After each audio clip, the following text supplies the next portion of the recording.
What's up, guys? We're back here for another Falcon Talk. I'm Will Delzon, and I'm here with my guest host. Mr. Boucher.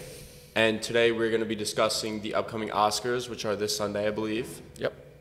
We have a few picks for you guys, and we're just going to explain them. So our first category is the achievements in directing. There's a couple of heavy hitters this year. I mean, I see Scorsese, Christopher Nolan. I think that Alexander Payne, Jonathan Glazer, and is that Greta Gerwig. That for really Barbie? that's a phenomenal list this year. It's going to be really tough to pick. Where do you think? Where are you going with this one? I think that it's an obvious choice for Christopher Nolan. Oppenheimer was amazing.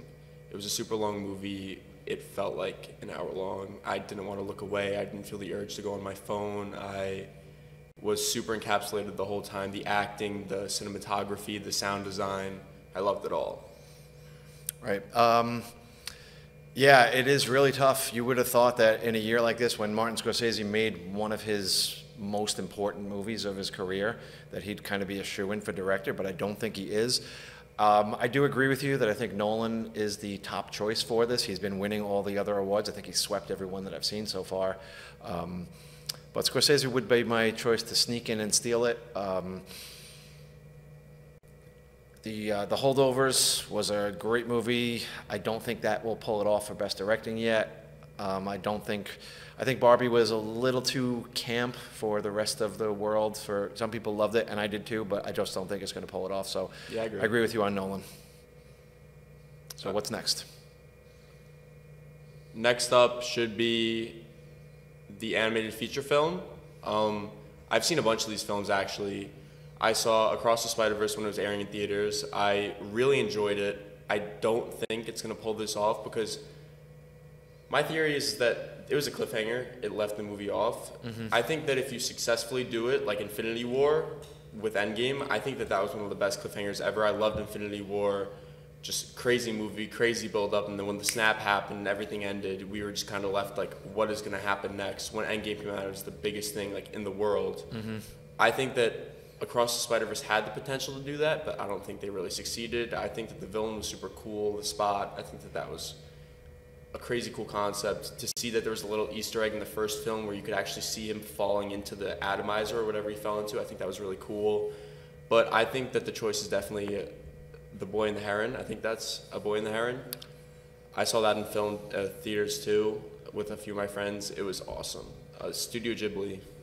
Yeah, I think going into the year, I just thought Across the Spider-Verse was hands down just going to take it. It was going to be that and anybody else that got nominated. But if Miyazaki and Studio Ghibli come out with The Boy and the Heron, especially with the fact that this might be His last film ever. his last film, I don't know how it's not recognized like that. So I agree with you, Boy and the Heron. Yeah. Next up is Best Picture. This is a big one. Yeah, I have a tough time with this. Some of my favorites on here, The Holdovers, again, Alexander Payne is one of my favorite directors. He's made 5 great films this century that I absolutely love every one of them. Barbie was great. Killers of the Flower Moon, again, was a really important film. Some people complained about the length, but I thought it justified it. And I thought it was such an important story that was so historically accurate, too. It was a story that people don't know, so the importance can't be underestimated. But yeah, I think it's Oppenheimer's award to lose. But if anybody does come in and steal it, I would say it's going to be Killers of the Flower Moon.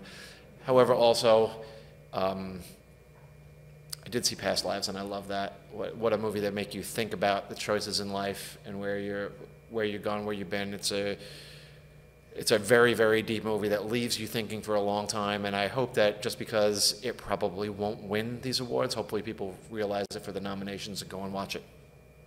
I couldn't have said anything that you said any better. I definitely think that Oppenheimer is the choice. Killers of the Flower Moon, I believe, is totally a story that needed to be told, and I think that Scorsese did it beautifully. Crazy cast, amazing acting, everything was amazing, but I think that Oppenheimer just has the edge again. Yeah.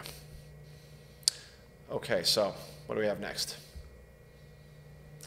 For actor, this one's pretty. You think this one's pretty solid? I think it's got to be Murphy.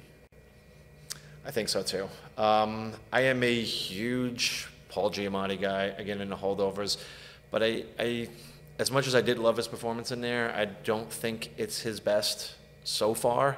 Anything he does, he could, you know, he could recite the telephone book, and I would do it in an interesting way for me. But again, Cillian Murphy, again, it's kind of sweeping all over the place. Can we put the graphic back up there again so we can see who the other choices were?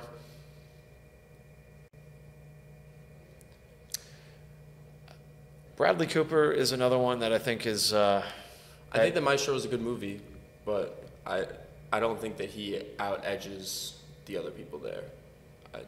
Yeah, I think in another year, Bradley Cooper probably can pull that off. 100%. But maybe not this one. I'm forgetting his name, but the actor from American Fiction, I think that his performance was great. I think that movie was pretty cool. It was like a nice satirical take on like racial stereotypes in film nowadays. Yeah. But it didn't really do it that much for me. It was an awesome movie, but it wasn't my favorite. And right. I think that his performance was amazing, but I don't think that it was anything better than Cillian Murphy. I don't think that anybody should be winning the award except for him.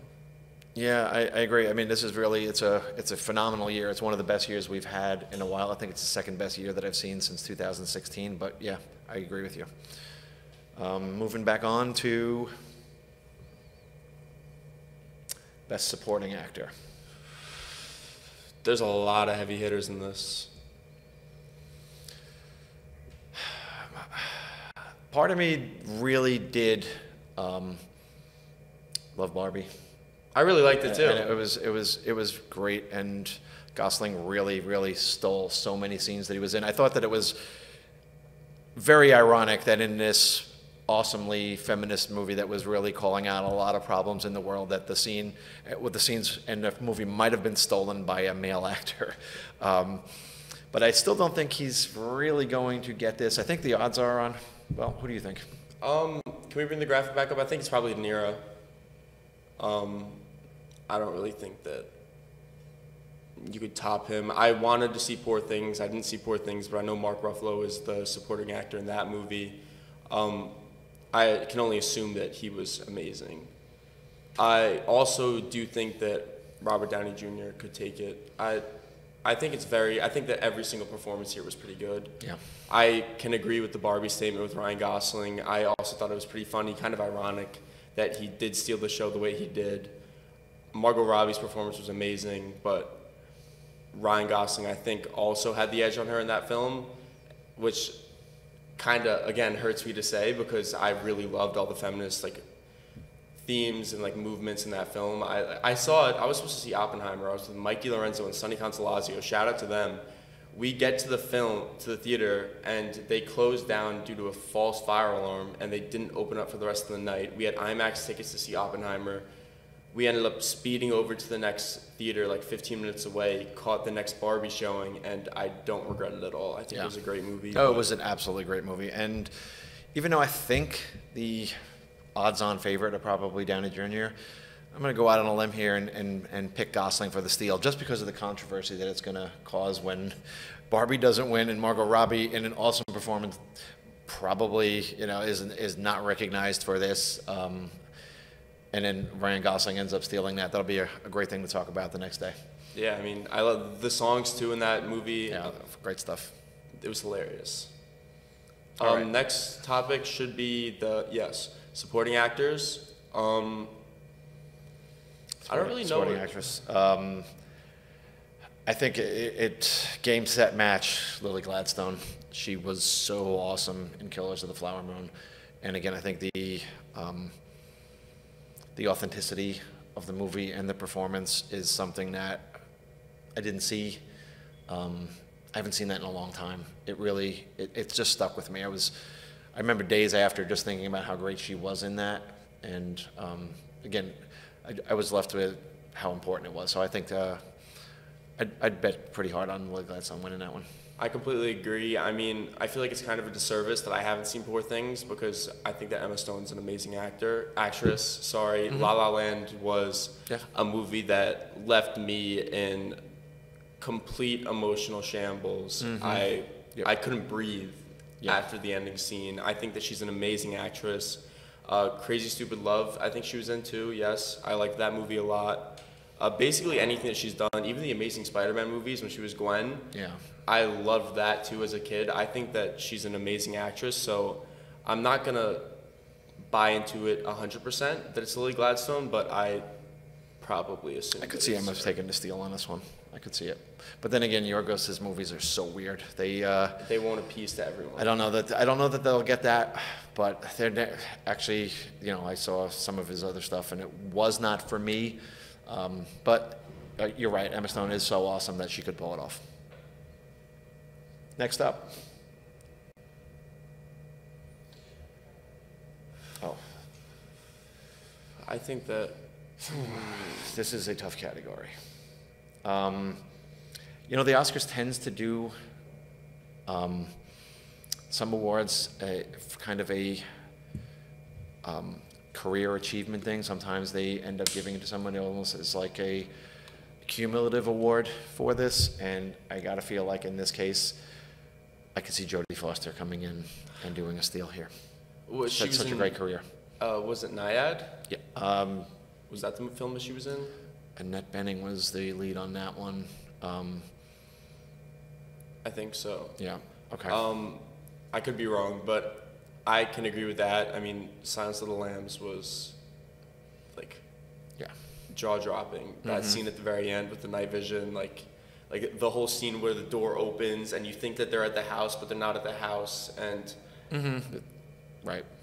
I could totally see her just getting it out of credibility for a career, but I mean, Devon Joy Randolph was also amazing in The Holdovers. It's just a understated and emotionally heartfelt role.